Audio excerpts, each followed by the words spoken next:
नमो अरिहन्ताणं नमो सिद्धाणं नमो आयर्याणं नमो उज्जायाणं नमो लोये सव्वसाहूणं एषो पञ्चनमुक्कारो सब्बपावप्पणासनो मङ्गलाणं च सव्वेसिं पडमं हवै मङ्गलं मङ्गलं भगवान् वीरो मङ्गलं गौतमप्रभु मङ्गलं स्थूलभद्राद्या जैनधर्मोऽस्तु मङ्गलम् अज्ञानतिमिरान्धानां ज्ञानाञ्जनशलाकया नेत्र उन्मीलितं येन तस्मै श्रीगुरवे नमः। प्रणाम।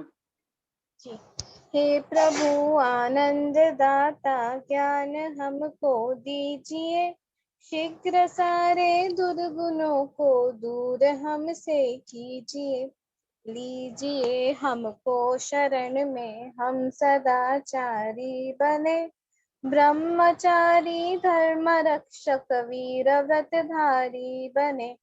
प्रेम से हम गुरुजनों की नित्य ही सेवा करें, सत्य बोले झूठ त्यागे, मेल आपस में रखें। निंदा किसी की हम किसी से भूल कर भी ना करें, धैर्य बुद्धि मन लगा कर वीर गुण गाया करें। प्रणाम आशा बेन। प्रणाम। स्वाध्याय की शुरुआत करते हैं। नमो अरिहंताणं नमो सिद्धाणं नमो आयर्याणं नमो उवत्सायाणं नमो लोए सव्वसाहूणं एसो पंच नमुक्कारो सव्वपावप्पणासनो मंगलाणं च सव्वेसिं पठमं हवै मंगलम। हमारा लोगस सूत्र जैसे कंप्लीट तो हो ही गया है और परमात्मा का जीवन चरित्र का जो मेन बात था वो भी हो चुका है। लास्ट क्लास हम लोगों ने फिर भी परमात्मा की ही बात की थी। आज से हाफ ऑफ टाइम में करेंगे।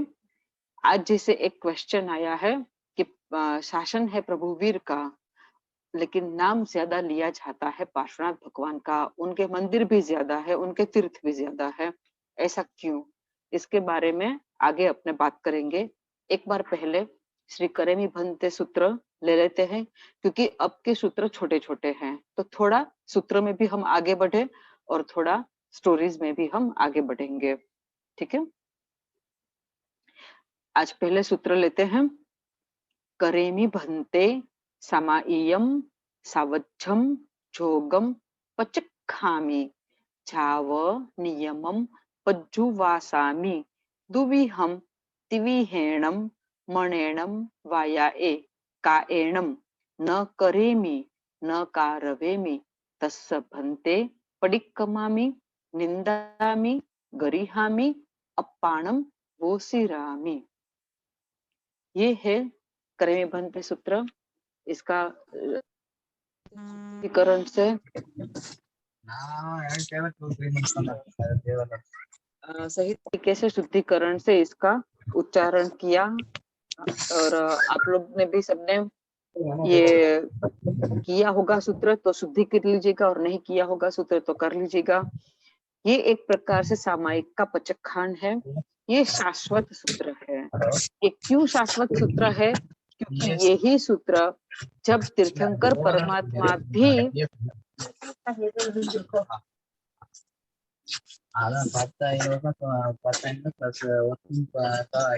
करीना शंकलेश जी का ऑडियो म्यूट कराइएगा। हाँ,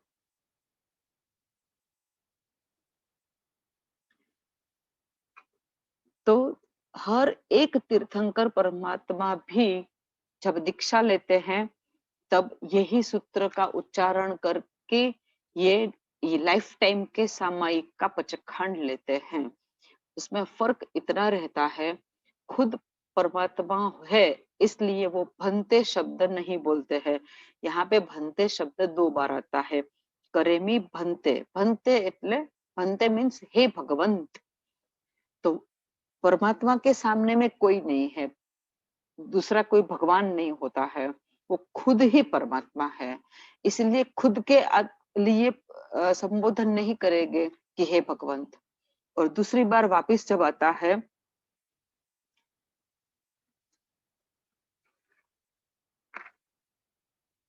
तस्स भंते, उसमें भी भंते शब्द से भगवंत शब्द का ही संबोधन आता है भगवंत को। तो ये दो जो शब्द है, भंते शब्द जो 2 बार आता है, वो भी परमात्मा नहीं बोलते हैं। और यहाँ पे आप लोगों ने काफी बार अगर साधु साधु जी भगवंत के परिचय में आप हो और आप महाराज साहब के साथ अगर प्रतिक्रमण किया हो, तो महाराज साहब जब करेवी भंते सूत्र बोलते हैं, तो आगे में हम लोग से थोड़ा सा उनका अलग आता है, जहाँ पे हम मनेणम वाया एक काएणम, उसके बाद न करेमी न कार्वेमी बोलते हैं, उसके बाद उनका और एक शब्द आता है, वो वहां पे उतना सा खाली फर्क रहता है बस। बाकी का पूरा जो सूत्र है वो शाश्वत सूत्र है।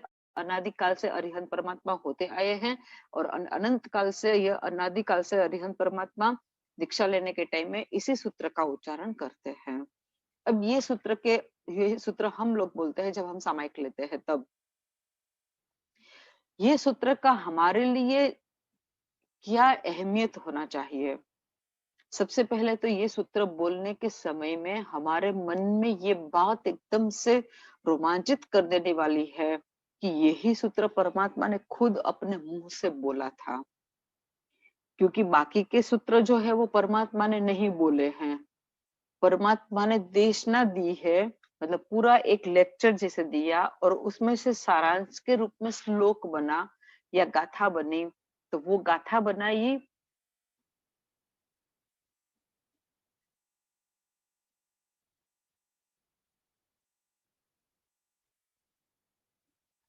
जी।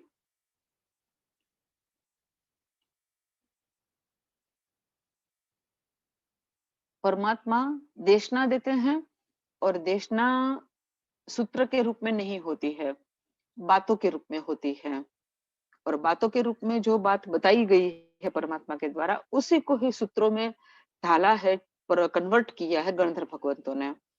तो परमात्मा ने और कोई सूत्र अपने मुंह से नहीं बोला है, ये करे में भंते सूत्र छोड़ के, करेमी सामायम ये सूत्र छोड़ के अरिहंत परमात्मा का बोला हुआ कोई सूत्र नहीं है। और इसलिए हम लोगों को ये अपना एक रोमांच होना चाहिए जब हम ये सूत्र बोले तब, कि ये एक सूत्र ऐसा है जो अरिहंत परमात्मा के मुख से भी बोला गया है। ऐसे अनादि काल से जो अरिहंत परमात्मा होते आए हैं, अनंत अरिहंत परमात्मा हो चुके हैं, और अनंत से भी ज्यादा अनंत वाल, क्योंकि भविष्य काल भूतकाल जितना चला गया उससे भी बड़ा तो भविष्य काल है। तो जितने अरिहंत परमात्मा भूतकाल में हुए हैं, उससे ज्यादा तो अभी भविष्य काल में होने वाले हैं। तो इसलिए ये सूत्र और भी अरिहंत परमात्मा के मुख से बोला जाएगा, और ऐसा सूत्र बोलने का पुण्य मुझे मिला है। तो ये करे में बनते सूत्र बहुत ही सम्मान पूर्वक, बहुमान पूर्वक, भक्ति पूर्वक बोलना चाहिए। एक बात ये। दूसरी बात, होता है कभी कि आप सामायिक ले लो और आपके बाद में जो कोई आते हैं वो सामायिक लेते हैं, तो वो थोड़ा सा, अगर आपने अकेले सामायिक लिया, ना गुरु भगवंत है ना कोई और है सामायिक लिए हुए, और आप पहले हैं और आपने अकेले सामायिक लिया, तो आपने अपना करेमी बनते तो खुद ही उच्चारा।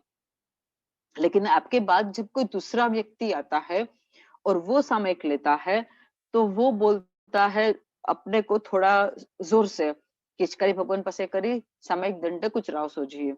या फिर हम खुद जब होते हैं, जो हमारे पहले किसी ने सामयिक ली है, तो हमको भी वैसे ही बोलना चाहिए, अपने आप मन में नहीं बोल लेना चाहिए। अगर और कुछ प्रवृत्ति ना चल रही हो तो, बाकी शिविर हो या व्याख्यान हो, ऐसा कुछ चल रहा हो, तो फिर अपना अपने मन में ही बोल लेना चाहिए, तो अगल बगल वालों को डिस्टर्ब नहीं करना चाहिए। लेकिन जब हमको कोई बोलते हैं किचकरी भगवान पसरे करे सामयिक दंड कुछ राव सोजी, तो हमको भी उस वक्त करे भी भंते सूत्र कैसे बोलना चाहिए। खाली ऐसे ही करे मनते सामान्य सावजम जोगम ऐसे नहीं बोलना चाहिए। हमारे भी उस वक्त दोनों हाथ जुड़ जाने चाहिए, मुंहपति इसमें लगी हुई होनी चाहिए, जो मुंह के आगे में सामने में आ जाए और सूत्र का उच्चारण हम कर सके, और अपना भी आंख बंद करके मस्तक झुका के वैसे हमको करे में बनते सूत्र बोलना चाहिए। जब भी बोले 2 जन 3 जन जितनी भी बार करे में बनते सूत्र बोलने का मौका मिलता है, उतनी बार हाथ जोड़ के मुंहपत्ती को रख के मुंह के आगे और फिर करेमी भंते सूत्र बोलना चाहिए और परमात्मा की कृपा का ये आनंद लेना चाहिए कि कैसी मेरे ऊपर में परमात्मा की कृपा है कि आज मुझे करेमी भंते सूत्र बोल के इतने लोगों को सामायिक व्रत देने का, सामायिक का पचखान देने का मुझे मौका मिला है। मेरा कितना कर्मों का निर्जरा भी हो गया और कितने अच्छे पुण्य कर्म मेरे बंधे भी।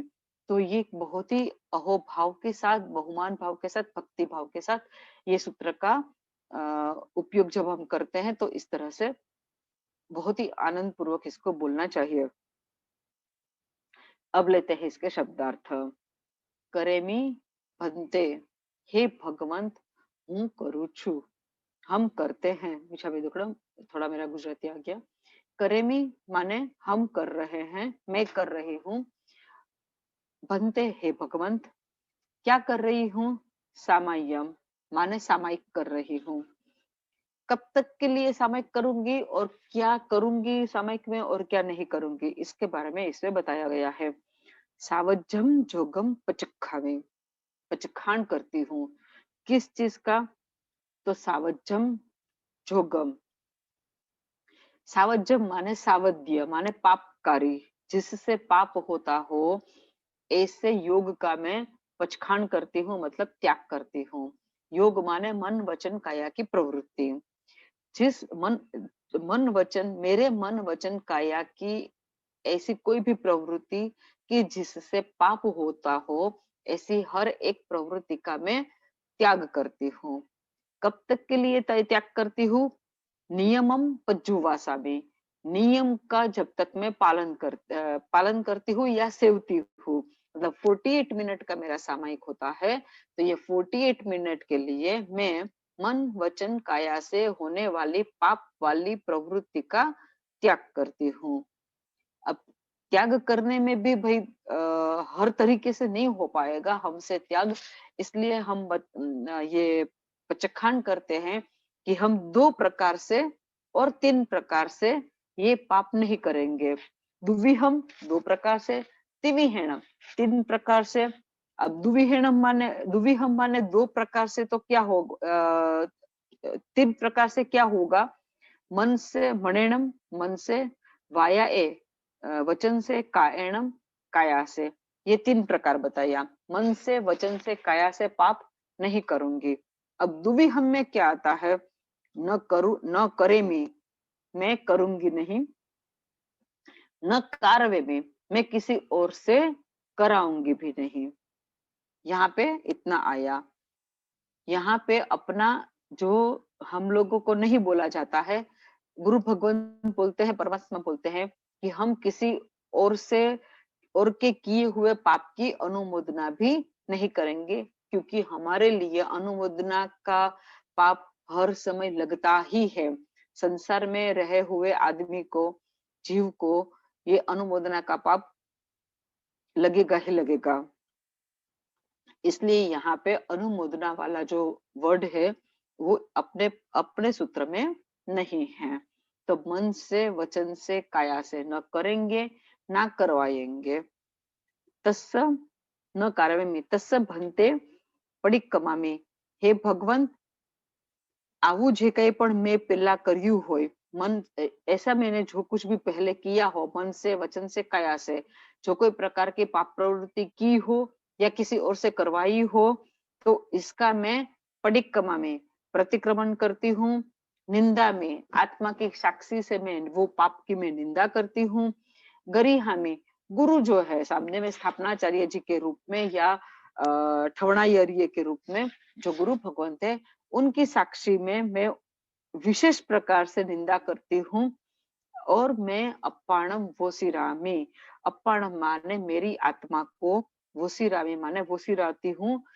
किससे वोसिराती हूँ? पाप प्रवृत्ति से। माने ये कंफर्म करते हैं हम, जिसकी निश्रा में हम यह सामायिक करते हैं, तब ये जोर से बोलते हैं करेमी भंते सूत्र। इसमें हम नक्की करते हैं कि जब तक मैं ये सामायिक व्रत में हूँ, तब तक मैं मन से, वचन से, काया से कोई पाप करूंगी नहीं और किसी से करवाऊंगी नहीं। पहले मेरे जो पाप हो चुके हैं, इसका भी मैं यहाँ अतिक्रमण करती हूँ, आत्मा की साक्षी से निंदा करती हूँ, और गुरु भगवंत की साक्षी में मैं मेरी गरहा भी, उस पाप की मैं गरहा भी करती हूँ। और अब मैं ये 48 मिनट के लिए अपनी आत्मा को पाप कर्मों करने से वो सिराती हूँ। ये कर्मी बनते सूत्र का अर्थ है। हम सामायिक लेते हैं तब इतनी चीजों को ध्यान में रखते हुए हमको हमारी सामायिक करनी है। अब मन से, वचन से और काया से, करना नहीं और करवाना नहीं, ये सब मिला के टोटल सामायिक में कितना भांगा नहीं आना चाहिए, तो है 49 भांगा नहीं आना चाहिए। वो उसका भी है मन, मतलब तीनों को जोड़ते जाना है। मन से करना नहीं, कराना नहीं, मतलब मन से किया, मन से कराया, मन से अनुमोदन किया, वचन से किया, वचन से कराया, वचन से अनुमोदन किया। इस तरह से आगे जाके दोनों को मिला के मन और वचन, फिर मन वचन काया, ऐसे मिला के टोटल यहाँ पे 49 भांगा आते हैं, उसको हमको छोड़ना है। अब यहाँ पे सामायिक का अर्थ बहुत सुंदर बताया है। सामायिक माने क्या? सम और आयिक अथवा तो सम आयिक शब्द का है अर्थ सामायिक। सम माने समान, इक्वल। क्या है इक्वल?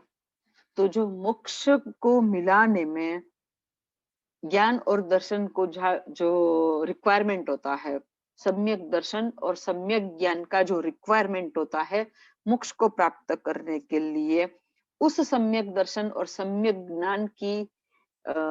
ज्ञान की हमारे में प्राप्ति होती है ये सामायिक के द्वारा। सामायिक उसमें एक परिबल है, एक आलंबन है, एक प्रॉप है जैसे। तो सामायिक करने से मोक्ष मार्ग को मिलाने में जो सफल करते हैं सम्यक दर्शन और सम्यक ज्ञान, उसकी जब आय होती है तो उसको बोलते हैं सामायिक। एक ये अर्थ है, बहुत सारे अर्थ है, अभी यहाँ पे मेरे पास 2 अर्थ की बात है। दूसरा है सामायिक का अर्थ सम माने सम भाव। भय में घबराना नहीं और दुख में रोना नहीं, सुख में आनंद में नहीं आना, हर परिस्थिति में न्यूट्रल रहना। ऐसे भावों की जो हमें हमारे अंदर आवक होती है उसको भी बोलते हैं सामायिक। एक मिनट।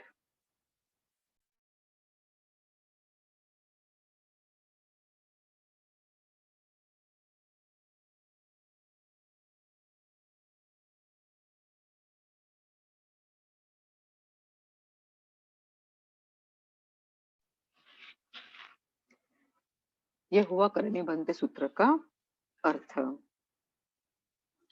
अब बात लेते हैं श्री पार्श्वनाथ परमात्मा का नाम क्यों ज्यादा है और क्यों महावीर स्वामी भगवंत का शासन होने के बावजूद भी महावीर स्वामी भगवंत का उतना ये नहीं है। तीर्थंकर परमात्मा का पुण्य समान ही होता है। ऐसा नहीं है कि तीर्थंकर परमात्मा का पुण्य में कुछ कम ज्यादा होता, ऐसा नहीं है। लेकिन उनके अगले जन्मों में किए हुए कर्म का भी तीर्थंकर परमात्मा के रूप में जो जन्म होता है उसका ऊपर में उसका इफेक्ट रहता है।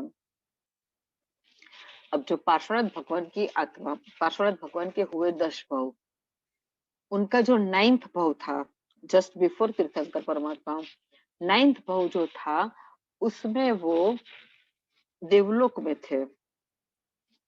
10th देवलोक, जो 12 देवलोक हैं उसमें से 10th देवलोक में वो देव थे। अब देव थे नॉर्मल, मतलब एक बहुत ही रुद्धि वाले महारथिक देव थे, लेकिन इंद्र नहीं थे। फिर भी 10वां देवलोक जो है प्राणत नाम का देवलोक जो है वहां पे आयुष्य भी ज्यादा होता है। तो क्या हुआ कि जब पार्श्वनाथ परमात्मा की आत्मा 8वें भव में मृत्यु पाने के बाद 8वें भव में उन्होंने तीर्थंकर नाम कर्म निकाचित कर लिया और उसके वहां से उनका मृत्यु हुआ और गए देवलोक में 10वें भव में। तब भरत क्षेत्र में और ऐरावत क्षेत्र में क्या पोजीशन थी? भरत क्षेत्र में और ऐरावत क्षेत्र में 13वें भगवान विमलनाथ का च्यवन हुआ। जब पार्श्वनाथ भगवान देवलोक में महर्दिक देव के रूप में 10वें देवलोक में थे, उस वक्त विमलनाथ भगवान का च्यवन हुआ। ठीक है, विमलनाथ भगवान माने 13th, 13, 14, 15, 16, 17, 18, 19, 20, 21 और 22 वहां नेमिनाथ भगवान, टोटल हुए 10 भगवान। 10 भगवान के 5-5 कल्याणक हुए। तब तक वो तो देवलोक में ही थे पार्श्वनाथ भगवान। फिर खुद का हुआ च्यवन, ठीक है, पार्श्वनाथ के रूप में। ये भरत क्षेत्र के 10 भगवंत के 5 कल्याणक। कितने कल्याणक हुए? 50 कल्याणक। ऐसे कितने भरत क्षेत्र हैं? 5 भरत क्षेत्र हैं। तो 50, हर एक क्षेत्र में 50-50 कल्याणक हुआ। जब तक वो देवलोक में थे तब तक 5 भरत क्षेत्र का मिलके कितने हुए कल्याणक? 250। और जो सिस्टम हमारे यहाँ भरत क्षेत्र में जो व्यवस्था है, 6 आरा, फिर 24 भगवान, ये सब जो हमारे यहाँ जिस तरह से सिस्टम है, सेम सिस्टम ऐरावत क्षेत्र में है। तो ऐरावत क्षेत्र भी 5 है, तो वहां पे भी 250 कल्याणक हुए। 10 भगवान के, एक क्षेत्र के 10 भगवान के 5 कल्याणक। तो इस तरह से 5 भरत क्षेत्र और 5 ऐरावत क्षेत्र, 10 क्षेत्र हुए। 10 क्षेत्र के 10 भगवान हुए और उनके 5 कल्याणक हुए। तो टोटल कल्याणक हुए 500 कल्याणक हुए। पार्श्वनाथ भगवान की आत्मा जो देवलोक में थी, महर्दिक देव के रूप में, महर्दिक माने महान रुद्धि वाला देव, इंद्र नहीं है लेकिन इंद्र के जैसे उसकी रुद्धि वगैरह है। तो जैसे कल्याणक की जब हम जानते ही है कि जब परमात्मा का कल्याणक होता है तब तुरंत ही इंद्र महाराजा जो है वो परमात्मा की भक्ति करने के लिए आ जाते हैं, कल्याणकों का उजवणी करने के लिए, सेलिब्रेशन करने के लिए आ जाते हैं। और पूरे देवलोक में भी मैसेज फैल जाता है सुघोषा घंटा थ्रू कि भाई परमात्मा का जन्म कल्याणक है, मेरु पर्वत पर चलो, दीक्षा कल्याणक है, चलो नीचे वर्षिदान भी होगा, ये पालखी उठानी है, भगवान का ये करना है, वो करना है। ये सब बातें सुघोषा घंटा से वो अनाउंसमेंट हो जाती है।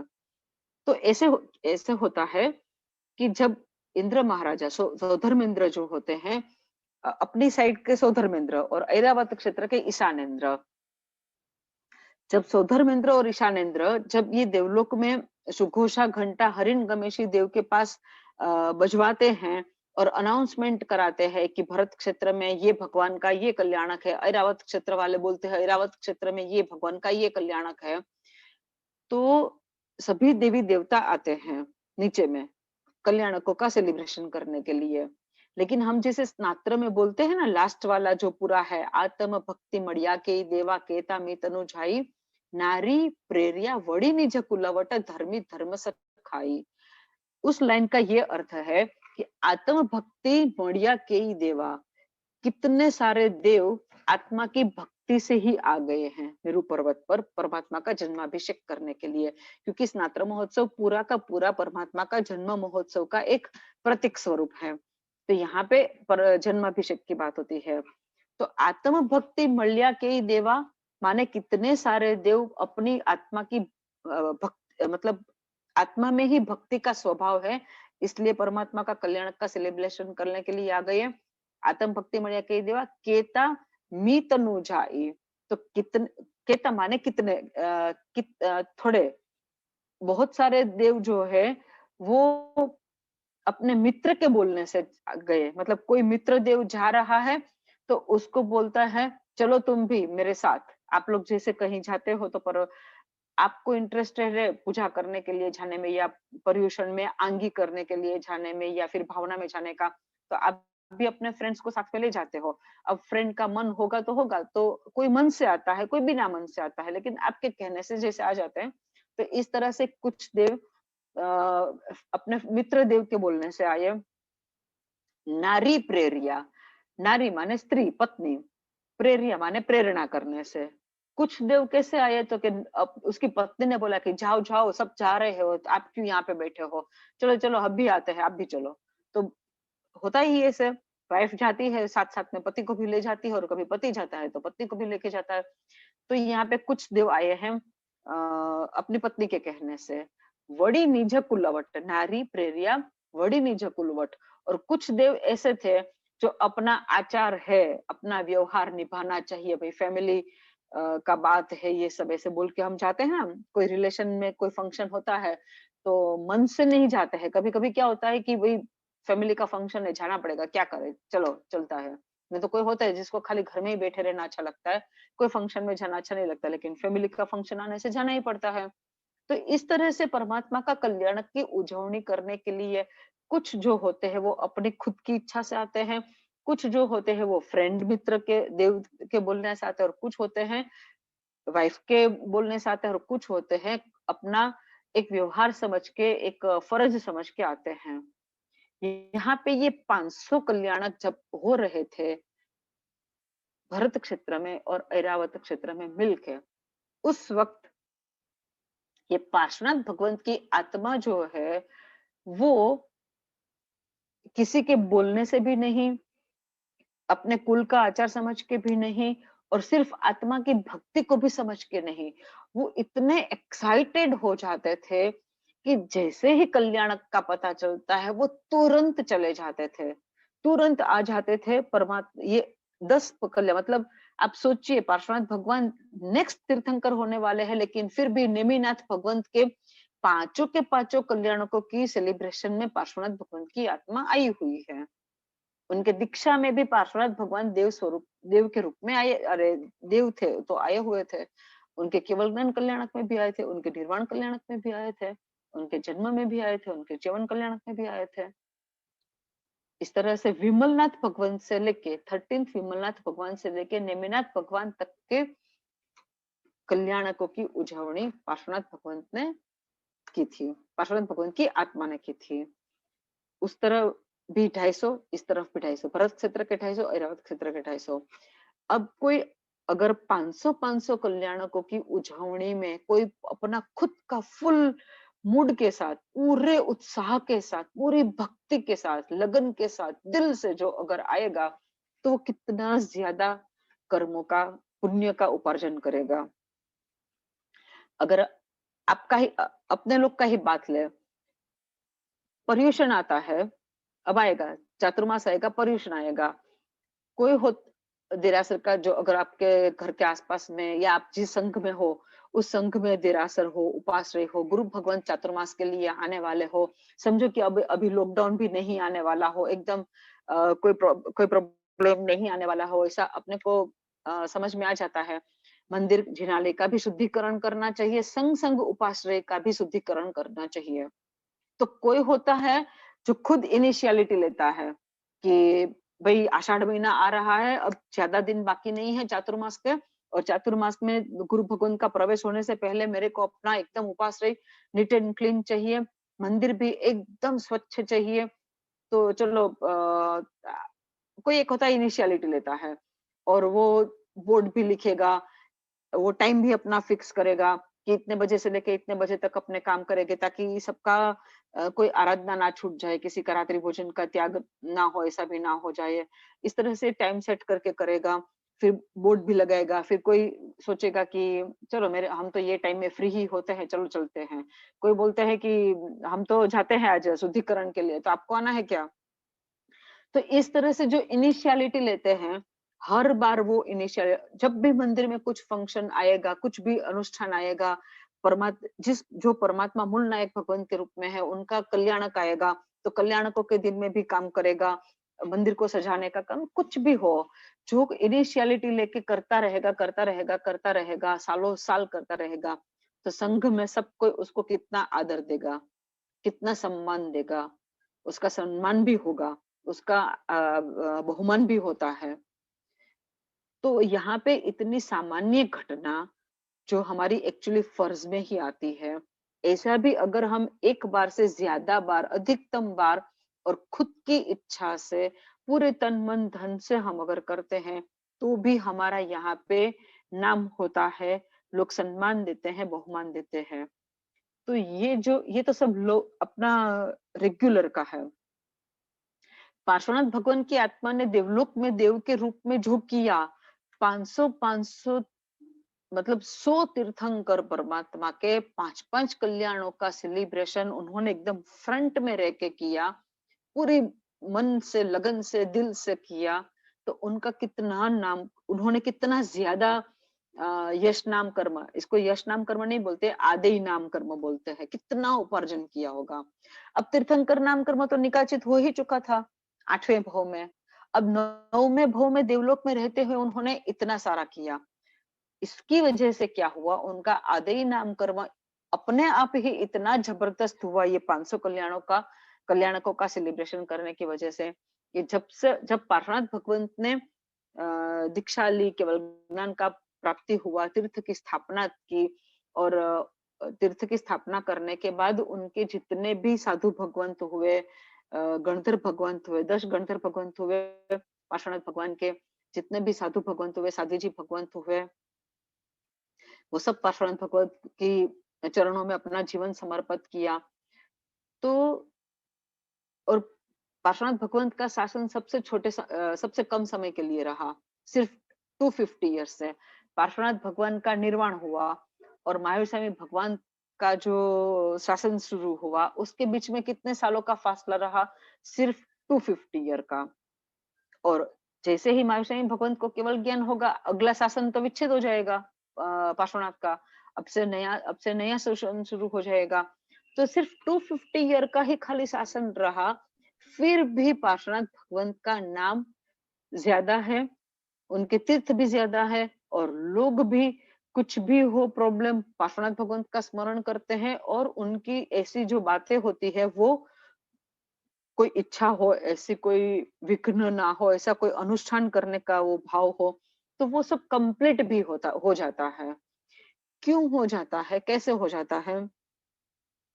परमात्मा का आदेय नाम कर्म उन्होंने इतना जबरदस्त बांधा कि जब पार्श्वनाथ भगवान का आदेय नाम कर्म इतना जबरदस्त बांधा कि पार्श्वनाथ भगवंत के जितने भी साधु भगवंत और साध्वी जी भगवंत, जितने भी श्रावक और श्राविका हुए उनके शासन में, उसमें से जितने मोक्ष में चले गए, मोक्ष में गए, लेकिन जो बाकी के थे उसमें से काफी सारे देवलोक में गए हैं।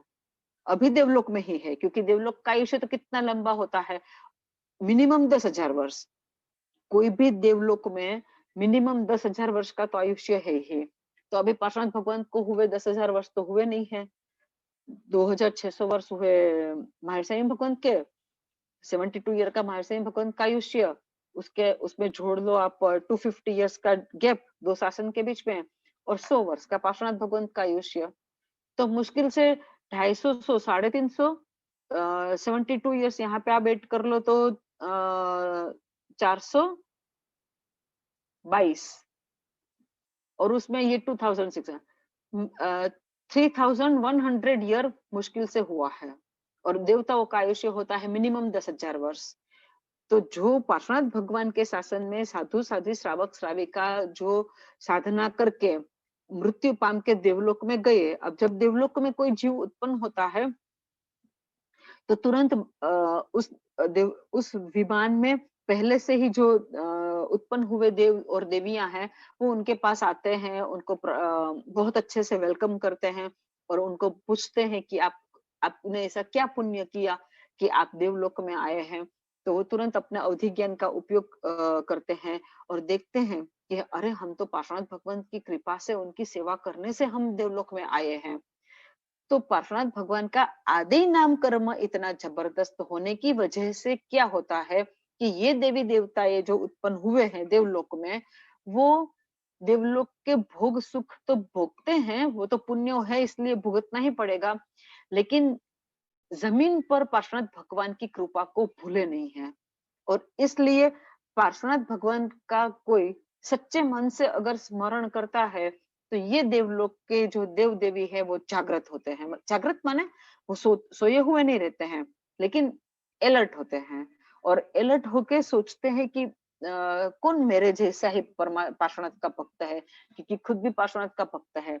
इसलिए जो कोई पार्श्वनाथ भगवान का स्मरण करते हैं तो तुरंत वो उनकी हेल्प करने के लिए आ जाते हैं। और इसलिए जितनी भी प्रतिमाएं पार्श्वनाथ भगवान की कहीं भी मैक्सिमम प्रतिमा का ऐसा हुआ है कि किसी ना किसी को सपने में कुछ निशान दिया और उसके ऊपर में से वहां पे खुदाई हुई, खुदकम हुआ और पार्श्वनाथ भगवान की प्रतिमा निकली। और जहां पे निकली फिर वहां से उधर ले जाने का कोई कोशिश करता है, कोई उधर ले जाने का कोशिश करता है। तो लोग क्या करते थे कि खाली बैलगाड़ी में बैलों को जोड़ देते थे और उसमें गाड़ा में पार्श्वनाथ भगवान की प्रतिमा रख देते थे।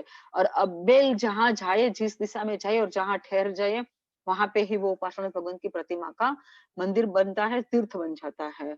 तो ये है जब प्रभाव, ये है कारण पार्श्वनाथ भगवान का नाम भी ज्यादा होना और उनके तीर्थ भी ज्यादा होना और उनका प्रभाव भी ज्यादा होना, क्योंकि उनके देव देवी जो है वो पार्श्वनाथ भगवान के ही उपार्जित किए हुए आदि नाम कर्म की वजह से वो उतने अलर्ट रहते हैं कि जो भी याद करता है तो तुरंत उसको सच्चे मन से जो याद करते हैं उसको हेल्प करने के लिए तुरंत आ जाते हैं।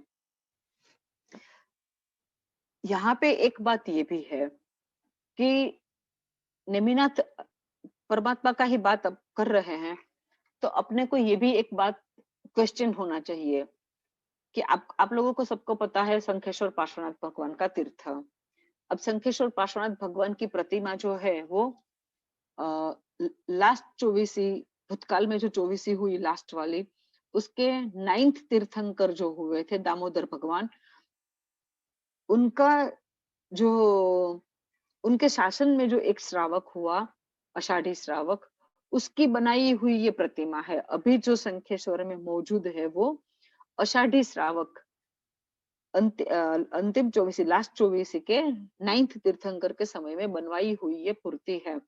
और फिर जब उनका स्वर्गवास हुआ तो वो देवलोक में उत्पन्न हुए, तो उन्होंने भी देखा कि ये मूर्ति के प्रभाव से हुआ। फिर मूर्ति उन्होंने अपने वहां ले गए। तो इस तरह से देवलोक में भी उसकी पूजा हुई है। अधोलोक में जो पद्मावती वगैरह, धरणेन्द्र पद्मावती वगैरह देव देवी है, वहां पे भी उस मूर्ति की पूजा हुई है। अब ये मूर्ति हम लोगों को कैसे मिली? अभी हमारे भरत क्षेत्र में यहाँ पे है ये, कैसे मिली? तो उसका इतिहास जो है वो नेमिनाथ भगवान के समय में है कि नेमिनाथ और कृष्णा दोनों चचेरे भाई थे, कजिन ब्रदर थे। तो नेमिनाथ भगवान को जब केवल ज्ञान हो चुका था और उस वक्त कृष्ण नहीं, मिच्छामी दुक्कड़म, नेमिनाथ भाई संसार में थे और नेमि कुमार के रूप में, और कृष्ण भी थे। और वहां पे कृष्ण का जरासंघ के साथ युद्ध होता है। और जरासंघ माने, जरा जो माने एक प्रकार का वो बोलते हैं ना बुढ़ापा। ये जो जरासंघ है उसके पास ऐसी विद्या थी कि उसका वो प्रयोग करेगा तो सब कोई सो जाएगा, बस उठेगा ही नहीं बहुत दिनों तक।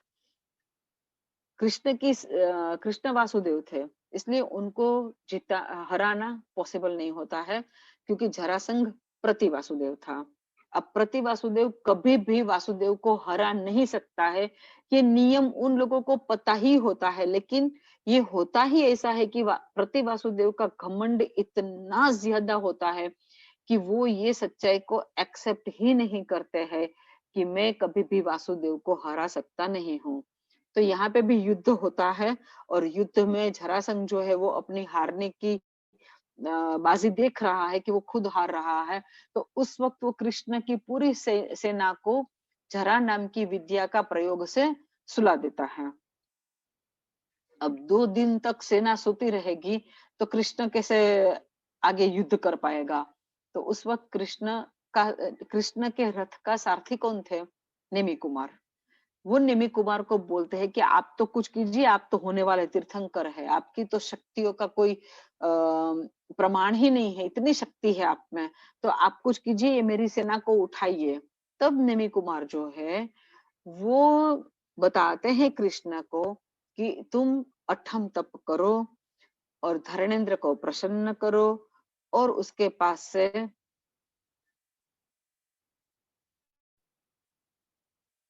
बिल्कुल सबसे बड़ा पुण्य हमारा है कि हम ऐसे वो वाले भरत क्षेत्र में हैं जहाँ पे ऐसा तीर्थ है, श्री शत्रुंजय, कि जिसके दर्शन मात्र से हम भवी है वो फाइनल हो जाता है।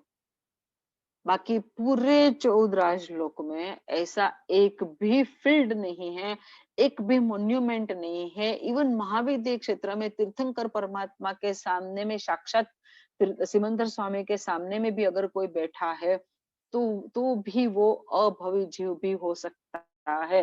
लेकिन अगर आपने शत्रुंजय तीर्थ का दर्शन कर लिया, इसका मतलब आप अभवी नहीं है, आप भवी है, ये फाइनल हो गया।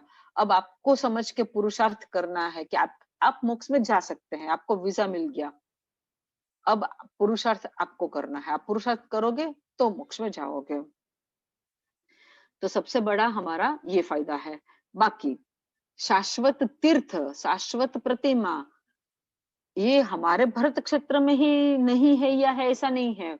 ये शाश्वत तीर्थ, शाश्वत प्रतिमा वो सब मेरू पर्वत के ऊपर में, कंचनगिरी में, आप लोग अगर 14 श्लोक पढ़ोगे तो पता चलेगा कि कहाँ पे। जैसे सकल तीर्थ बंधु कर जोड़ चिन्मर नामे मंगल करोड़, वो जो सूत्र है उसमें जो देवलोक में कितनी मंदिर कितनी प्रतिमा, अधोलोक में कितने मंदिर कितनी प्रतिमा, ज्योतिष चक्र में कितने मंदिर कितनी प्रतिमा, वो जो आता है उसमें वो ही खाली शाश्वत है। और बाकी ये श्री शत्रुंजय पर्वत शाश्वत है, बाकी कुछ भी शाश्वत नहीं है, कुछ भी शाश्वत नहीं है।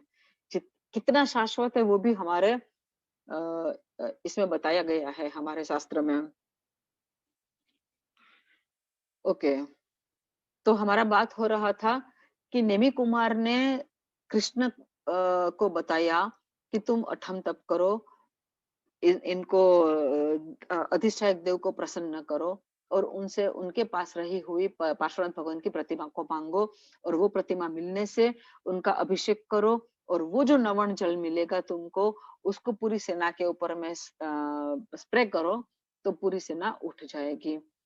तुरंत कृष्ण बैठ जाते हैं, अठम तप करते हैं, ध्यान में बैठ जाते हैं, देव प्रसन्न होते हैं, ये प्रतिमा मांगते हैं, प्रतिमा मिलती है, प्रतिमा मिलने से उसका अभिषेक करते हैं, अभिषेक करके नवन जल को स्प्रे करते हैं और पूरी सेना जागृत हो जाती है, युद्ध होता है, उसमें कृष्ण जीत भी जाते हैं। अब जिस जगह में ये सब हुआ, हम लोग को पता होता है कि जब जहाँ पे भी युद्ध होता हो तो वो फ्लैट मैदान बहुत ही बड़ा होता है, बहुत ही बड़ा, जहाँ पे लाखों की संख्या में सेना समा सके। तो इतना बड़ा मैदान आज के टाइम में भी है ये, जहाँ पे शंखेश्वर तीर्थ है, उसके इर्द गिर्द आप देख लो। अब जीत हो गई, इसलिए शंख फूका गया। शंख फूकने के बाद वहां पे प्रतिमा की प्रॉपर प्रतिष्ठा नेमी कुमार ने की, और कृष्ण ने वहां पे मंदिर बनवाया। खैर मंदिर बाद में निकल गया होगा, वापिस दोबारा बना होगा, जीर्णोद्धार हुआ होगा, लेकिन प्रतिमा जी वो ही है। अब देखिए, नेमी कुमार, अब अभी पार्श्वनाथ भगवान उस वक्त कहाँ पे थे? उसकी आत्मा देवलोक में थी, तीर्थंकर तो थे ही नहीं वो उस वक्त। पार्श्वनाथ भगवान भी यही 24 में हुए हैं, नेमिनाथ भगवान के बाद में ही हुए हैं। ओके, मुझे समझ में आया कि वो 24 की मैंने बात की इसलिए। एक बार ये बात कंप्लीट कर लो, फिर वो 24 की बात जो मैंने छेड़ी थी उसको भी लेती हूँ। नेमी कुमार खुद तीर्थंकर के रूप में हाजिर थे, ठीक है, अभी दीक्षा नहीं ली थी, केवल ज्ञान नहीं हुआ था, लेकिन नेमी कुमार के रूप में, नेमिनाथ के रूप में तो वो जन्म ही चुके थे, उनका जीवन कल्याणक भी हुआ, उनका जन्म कल्याणक भी हुआ। फिर भी जिसका अभी तीर्थंकर के रूप में च्यवन भी नहीं हुआ है, तो जन्म की तो बात ही नहीं है। ऐसे पार्श्वनाथ की प्रतिमा को मांग के, नवन जल करा के, फिर स्प्रे करके फिर ठीक करना, तो क्या नेमी कुमार में वो शक्ति नहीं थी? वो तो खुद तीर्थंकर के रूप में जन्म ले चुके थे। उन्होंने क्यों ये नहीं कहा कि चल तू मेरा कृष्ण, तू मेरा अभिषेक कर ले? अरे कुछ भी करने की जरूरत नहीं थी, नेमी कुमार एक दृष्टि ही डाल देते तो भी हो जाता। लेकिन जो महापुरुष होते हैं वो कभी भी अपनी शक्ति सामने से नहीं बताते हैं, और कृष्ण को ये रियलाइज नहीं हुआ कि मैं नेमी कुमार को बोल रहा हूँ और ये मुझे बता रहे हैं कि पार्श्वनाथ की प्रतिमा मांग। उसको पता था, बताया गया था कि अभी ये नेमी कुमार जो है वो 22वें तीर्थंकर होने वाले हैं और पार्श्वनाथ जो है वो 23वें तीर्थंकर होने वाले हैं, उनको पता था। लेकिन वो जो बोलते हैं ना, बुद्धि का, ज्ञान का उपयोग नहीं किया कि अगर मैं जो हुआ ही नहीं है तीर्थंकर, अब होने वाले हैं, उनका मैं अभिषेक करूं और मेरी सेना ठीक हो जाए, तो ये तो साक्षात तीर्थंकर मेरे सामने में खड़ा है, मैं उसका ही अभिषेक कर लूं, उसका ही ये ले लूं पक्षाल जल और मैं छिटक दूं। वो नहीं ख्याल आया, क्योंकि ये होने वाला था इस तरह से। तो इस तरह से अपने को निमि कुमार के द्वारा, मतलब निमिनाथ के द्वारा हमको पार्श्वनाथ भगवंत की प्रतिमा मिली। और आज आज भी सब कोई जानते हो उसके कितने कितने चमत्कार हैं। ओके, वो चौबीसी की बात मैंने जो की, उसमें क्या है कि 9वें तीर्थंकर हुए थे वो चौबीसी के दामोदर भगवंत। दामोदर भगवंत के समवसरण में उनका अषाढ़ी नाम का श्रावक आया। सब कोई दीक्षा ले रहे थे, सब कोई का बात होता है, किसी को केवल ज्ञान हो रहा है, कोई मोक्ष में चला जाता है, ये सब चल रहा था। तो उसमें अषाढ़ी को भी हृदय से इच्छा हुआ कि मेरा मोक्ष कब होगा। और सामने में भगवान, जैसे ही मन में शंका हुई कि मेरा मोक्ष कब होगा, सामने में ही भगवान विराजमान थे। तुरंत पूछते हैं, खड़े होके, दो हाथ जोड़ के, नमन करके पूछते हैं उनको, हे भगवंत, मेरा मोक्ष कब होगा। तब दामोदर भगवंत बताते हैं, आषाढ़ी, अगली चौबीसी में जो 23वें तीर्थंकर पार्श्वनाथ भगवान होंगे, उनका तो गणधर बनेगा और तब तेरा केवल ज्ञान और मोक्ष होगा। सोचिए, ये चौबीसी के 9वें तीर्थंकर, अभी अब अगर अपने ले, ये चौबीसी के 9वें तीर्थंकर थे सुविधिनाथ भगवान। अब सुविधिनाथ भगवान जब केवल ज्ञान के बाद समवसरण में बैठते हैं, देशना देते हैं, और समझिए कि हम या आप अपने जैसे ही कोई वहां पे समवसरण में हाजिर थे, और हम अगर पूछते हैं, मोक्ष की तालावेली हो तो ही ये सवाल आएगा।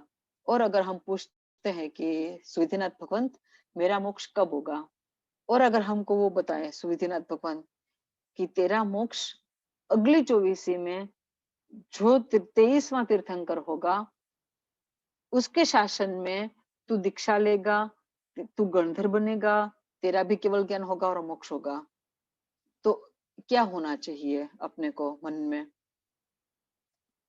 आनंद होना चाहिए कि ये होना चाहिए कि बाप रे, ये चौबीसी का अभी 9वें तीर्थंकर चल रहे हैं, इसके 24 होंगे, उसके बाद दूसरी चौबीसी आएगी, उसके भी 23वें तीर्थंकर, कितना लंबा समय, उसके बाद में मोक्ष में जाऊंगा, बहुत लंबा समय है। हम लोगों की मेंटालिटी ये आ जाएगी। लेकिन वो चौथा आरा चल रहा था, श्रावक की मेंटालिटी क्या थी? तो बोलते, अरे क्या बात कह दी भगवंत आपने, खुशी से नाच उठता है समोसरण में, क्योंकि पता चल गया कि मोक्ष तो फाइनल हो ही गया, कि ये जन्म में नहीं हो रहा है, कोई दिक्कत नहीं। इतने लाखों करोड़ों अरबों सागरोपम ही नहीं, कोड़ा कोड़ी सागरोपम के समय में मेरा होगा, लेकिन मोक्ष तो हो जाएगा, मेरा संसार का परिभ्रमण तो बंद हो जाएगा। ये बात आषाढ़ी श्रावक को इतनी भा जाती है, इतनी अच्छी लगती है कि उनके 3.5 करोड़ रोम राशि जो है उसमें आनंद व्याप्त हो जाता है।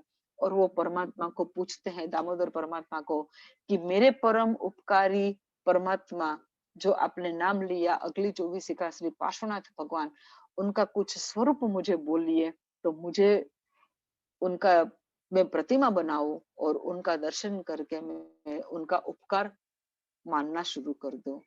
सोचिए, क्या कितने लंबे समय के बाद आषाढ़ी श्रावक मोक्ष में जाने वाले थे, आषाढ़ी श्रावक के लिए पार्श्वनाथ भगवान का होना। लेकिन जैसे ही पता चला कि पार्श्वनाथ भगवान के समय में वो मोक्ष में जाएंगे, उस वक्त परमात्मा को पूछा, दामोदर परमात्मा को, और उनकी प्रतिमा बनाई, जैसा स्वरूप बताया, परमात्मा का हाइट बताया कि इतना हाथ की काया होगी, वो सब बताया, और उस हिसाब से आषाढ़ी श्रावक ने प्रतिमा बनाई और उनकी हर रोज पूजा कराते हैं। तो मे बी कि ये शंखेश्वर पार्श्वनाथ भगवंत की प्रतिमा की उस वक्त प्रतिष्ठा किसने की होगी? श्री दामोदर भगवान ने की होगी, वो 24 के 9वें तीर्थंकर ने। तो उसके बाद 10वां, 11वां, 12वां पूरी 24 हुई, उसके बाद ये 24 शुरू हुई, 1 से लेके 22 तक पहुंचा, और फिर 22वें तीर्थंकर के समय में ही अपने को 23वें तीर्थंकर की प्रतिमा मिल गई। ये कितनी बड़ी बात है। तो ये है पार्श्वनाथ भगवान का, ये अभी शंखेश्वर पार्श्वनाथ भगवान तो जो हमारे पास है अभी, जैसे ही यहाँ पे भी वो समय आ जाएगा तो वापिस ये मूर्ति देवलोक में, देवलोक ले जाएंगे। यहाँ पे तीर्थ नष्ट होने से पहले, प्रतिमा नष्ट होने से पहले देवलोक में वापिस ये मूर्ति पूजी जाएगी। तो इस तरह से नेमी कुमार का भी अपना थोड़ा बात हुआ, श्री पार्श्वनाथ भगवान का भी बात हुआ, उनके शासन, उनका किस तरह से आदि नाम कर्म उपार्जन हुआ, ये सबको याद रखिएगा कि पार्श्वनाथ भगवान का आदि नाम कर्म कैसे उपार्जन हुआ। तो 5, एक भरत क्षेत्र के 10 तीर्थंकर के 5 कल्याणक, इस तरह से 5 भरत क्षेत्र के 50 तीर्थंकर के 5 कल्याणक माने 250 कल्याणक, और सेम इसी तरह से 5 ऐरावत क्षेत्र के 50 तीर्थंकर के 5 कल्याणक, टोटल 100 तीर्थंकर के 5-5 कल्याणक करके 500 कल्याणों का सेलिब्रेशन। और वो भी एकदम फ्रंट में आके पूरी इच्छा से, मन से, लगन से, धगश से, तन मन धन से, इस तरह से उनकी आत्मा ने किया, इसलिए उनका ये तीर्थंकर नाम कर्म, अरे आदि नाम कर्म उपार्जन हुआ। और इसलिए सबसे ज्यादा पार्श्वनाथ भगवान के, और इसलिए उनके जो साधु साधु जी भगवंत का जब स्वर्गवास हुआ तो वो साधु साधु जी भगवंत की आत्माएं अपने उपकारी परमात्मा को याद करके, अपने ही जैसे भक्त जो सच्चे मन से परमात्मा की भक्ति करते हैं, जो हल्लुकर्मी जीव हैं, ऐसे साधर्मिकों को वो हेल्प करते हैं और उनके काम कर देते हैं। तो इस तरह से श्री पार्श्वनाथ परमात्मा की जो बात है वो बताई गई। छिन्नाग्ना विरुद्ध कुछ भी कहा गया हो तो त्रिविधे त्रिविधे मिच्छामि दुक्कडम। सबको प्रणाम, सब शांता में रहिएगा। आज का प्रणाम स्वाध्याय यहाँ बहन। प्रणाम। मेरे को कुछ पूछना था बहन। एक्चुअली हाँ, हम लोग 3 सामायिक करते हैं, तो तीनों सामायिक कैसे पारना और लेना ऐसे होती है? अगर नहीं कंटिन्यू 3 सामायिक करते हैं तो पारना और लेना दोनों करना? नहीं, आप पहली सामयिक ली, अब जैसे ही हाँ पहले सामयिक का टाइम कंप्लीट हुआ 48 मिनट, आप हाँ। दूसरा सामयिक सीधा लोगे, इरिया वहिया करके सामयिक मोहपति पढ़ी ले हूँ, उसके बाद सामयिक संधि सहु, सामयिक ठाऊ, इचकारी भगवान बसाई करी, सामयिक दंड कुचरासो जी करेमी भंते, फिर बेशने संधि सा, बेशने ठाऊ, सज्जाई संधि साहू, और सज्जाई में हूँ, सज्जाई करू सज्जय में। नहीं आदेश लेना है, सज्जाई में अच्छा हूँ ऐसे बोल के एक ही नौकर बोलना है जब आप अच्छा दूसरी सामयिक लेते हो तब। अच्छा। और सच्चाई सच्चाई में में हूँ, हूँ। अच्छा। हाँ, और फिर तीसरी लेनी हो तभी भी ऐसे ही? सेम ऐसे। और 3 अच्छा सामयिक कंप्लीट होने से सीधा सामयिक पारना है। अच्छा ठीक है। नॉर्मली और जैसे सामयिक पारते हैं ऐसे ही 3 सामयिक कंप्लीट होने से 48 मिनट 48 मिनट 48 मिनट 3 सामयिक कंप्लीट हुई तो आपको तुरंत वो सामयिक पारना है। और अगर आप कंटिन्यू 3 सामयिक कर रहे हो और उसमें पहली हाँ सामयिक आपकी 48 मिनट में आ गई है, लेकिन आप माला गिन रहे हो या कुछ स्वाध्याय कर रहे हो और आप भूल गए, तो आपको, और आप दूसरी सामयिक जब लेते हो तब से वापस दूसरी सामयिक की 48 मिनट काउंट होगी, ना कि पहले की 48 मिनट प्लस 48, ऐसे नहीं।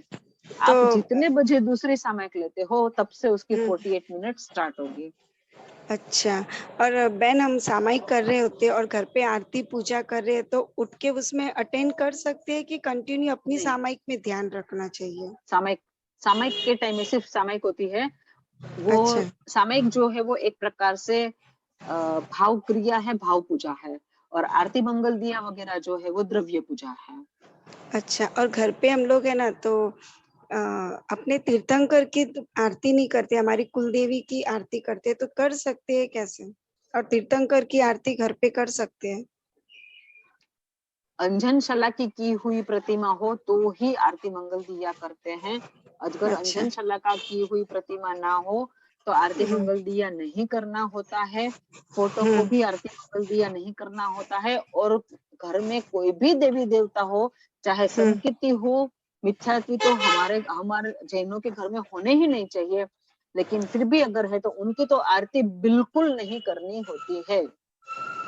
आरती अच्छा। सिर्फ और सिर्फ अरिहंत परमात्मा की और मूर्ति भी अंजन सलाका की हुई हो तो ही आरती और मंगल दिया होता है। ओके ओके, हाँ ठीक है।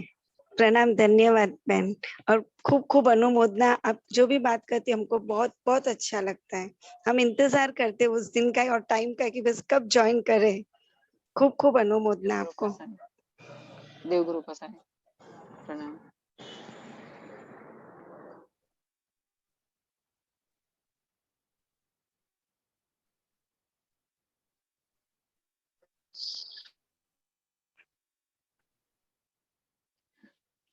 हाँ, आषाढ़ी श्रावक का नाम पार्श्वनाथ भगवान के जो 10 गणधर थे उसमें से कोई एक नाम है, मैं बाद में बताऊंगी पूछ के।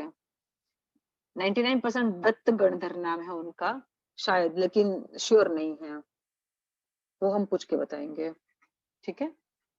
जिनाज्ञा विरुद्ध कुछ भी कहा गया हो तो त्रिते त्रिते मिच्छामि दुक्कडम। सबको प्रणाम, सब शाता में रहिएगा। सर्वथा सहु सुखी थाओ, पाप ना कोई आचरो, राग द्वेष ति मुक्त थईने, मोक्ष सुख सहु जगवरो। सर्व मंगल मांगल्यम सर्व कल्याण कारणम, प्रधानम सर्वधर्माणाम जैनम जयति शासनम।